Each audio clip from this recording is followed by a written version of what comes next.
সাফ অনূর্ধ্ব-17 চ্যাম্পিয়নশিপের পর্দা উঠছে শুক্রবার। সাফ চ্যাম্পিয়নশিপ মানেই বাংলাদেশের জন্য অম্লমধুর অনুভূতি। মাত্রই সাফ অনূর্ধ্ব-20 শ্রেষ্ঠত্ব নিয়ে দেশে ফিরেছিল বাংলাদেশ। ঠিক তখনই গত আসরে বসেছিল অনূর্ধ্ব-16 বয়সী খেলোয়াড়দের নিয়ে, সেখানে ফাইনালে ভারতের কাছে 2-0 গোলে হেরে শিরোপা হাতছাড়া হওয়ার স্মৃতিটাও ঘুরে ফিরে আসছে সাইফুল বারী টিটুর শিবিরে।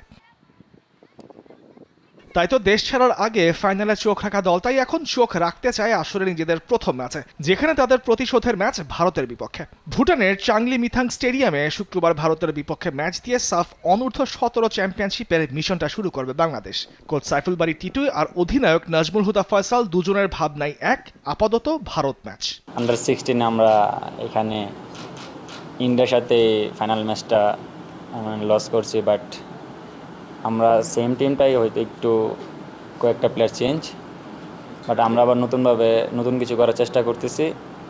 ইন্ডিয়া বরাবরের মতো ভালো টিম, বাট আমরা এখানে জানি আমরা এখানে কী জন্য এসেছি, আমাদের যে টার্গেট আমরা ওটা করার চেষ্টা করব।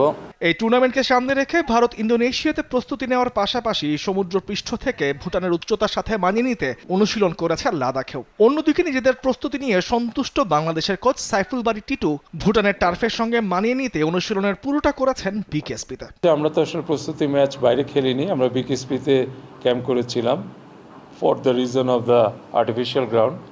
সো ওখানে আমরা বিকেএসপির সাথে যে কটা ম্যাচ খেলেছি, ইট হেল্পড আস, যেটা আমাদের সাহায্য করেছে যে মোর হোয়াট টু ওয়ার্ক অন, যে কোন কোন জিনিসগুলিতে আমরা কাজ করা উচিত, কোন জায়গাটা আমাদের কিছুটা দুর্বলতা, ওগুলি নিয়ে কাজ করা ব্যাপার ছিল। আর ভুটানের আবহাওয়া, এটা তো একটু প্রথম ম্যাচে একটু কষ্ট হবেই, যেহেতু অল্টিটিউডের ব্যাপারও আছে।